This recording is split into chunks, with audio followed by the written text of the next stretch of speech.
You know, I actually think there need to be a full university, a course on its own, that all you are going to study is just about the mind.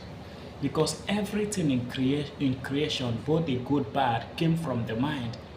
The good things happening around us started in the mind of one man, and the bad things happening around us started in the mind of one man. The mind is what it say, guard your heart with all diligence. Out of it is the fullest is the fullness of life. You see, the mind is what determines what you are going to become. Yes. Whatever you keep thinking, you will be. A great philosopher said that you will become what you think all day long. That is it. I was listening to Mr. Beast in an interview to Mr. Beast. In case you don't know Mr. Beast is the biggest YouTuber globally. And he was asked, how did you grow your YouTube platform? He said many things, but there was one thing he said that stood out to me. He said, YouTube is what I think 24 hours every day for over 20 years. Ha. And I saw the same pattern repeat itself. I have heard another story. I think this story was told by Flora Scovershine, the new thought leader who lived, I think, over 100 years ago. He said that there was this girl who was into music. She wanted a piano, and she was imagining herself owning a piano. She imagined even where the piano is in the room.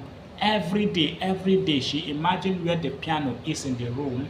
And one day she came back and she saw the piano there, right there. She don't know who kept it. She imagined it until the piano appeared physically. Which means when we talk about the power of the mind, it's not just psychological. It's a force beyond understanding. Yes. I can't begin to tell you stories about the power of the mind. So you need to pay attention to what is going on here.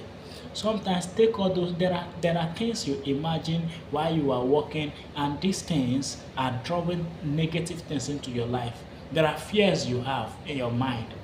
You are going to clear those trash and constructively place another picture there, where you are enjoying life, where you are having the best of life, where everything you do prosper. Have an image there, that image of you. Like, oh God. Then have a very good image of you. Many people, the only thing they imagine in their every time they are working, there is this imagination that play out in their mind, where their boss is shouting for them, where their boss want to sack them, where their wife is just sometimes it's on account of one event that happened. Maybe in that event their boss shot at them and the thing began to re-echo in their mind. Because of indiscipline, they keep programming failure. They don't know that those things re-echoing in their mind is going to become reality. They shout with their wife, it lingers in their heart. Every day their wife shouts for them. They don't know that you will first of all cleanse your heart. Yes, even if you have issue with your wife, imagine yourself every day having good time with that woman, loving her, having a very sweet marriage. In fact, imagination is one of the most powerful study as far as I'm concerned. Yes, imagine yourself with all these things. Imagine it every day. Imagine it every day. Having what is your purpose? Imagine yourself living in the reality. Imagine yourself in the best of home, with the best happy family. Do it every day. What does it cost you? It's more powerful than study. Yes. It's called living from within. Living from within. Pushing your life from the inside out. Don't Many people live their life from the outside in. So external things happen and they think that thing over and over again. By so doing, they reproduce that negative occurrence over and over again. Don't live your life that way. Don't live your life that way. Renew your mind on a daily basis. Be clear as to what you want to think about. You can fix a picture in your mind, an image of you having the best of your life in a wealthy apartment with a happy wife, a happy family, children. Imagine these things. Whatsoever things that are good, whatsoever things that are just, whatsoever things that is of good report, if there be any virtue, think on these things. Is that not what the Bible says? So why do you go about thinking negative things? Because you don't know the weight.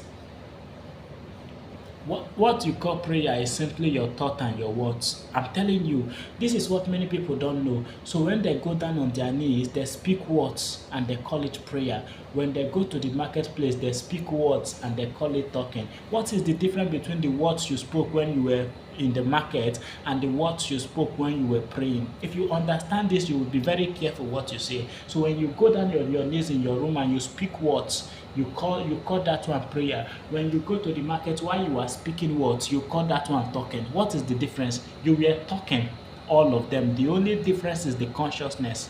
Is the consciousness. So you see how powerful your words are. Prayer is just your words and your thoughts. As far as I'm concerned, prayer is your words and your thoughts. Have this at the back of your mind. Prayer is your words and your thoughts.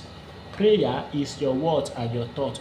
So many people pray every day, but then when they are done praying, their mouth say negative things that even counter their prayer. Their thoughts negative. And sometimes they think they are powerful prayers. Yes, you are a powerful prayer, but sometimes you pray to your own doom. He said, the labor of the fool wearieth every one of them, for they do not know how to enter the city. You are going to learn how by the renewing of the mind.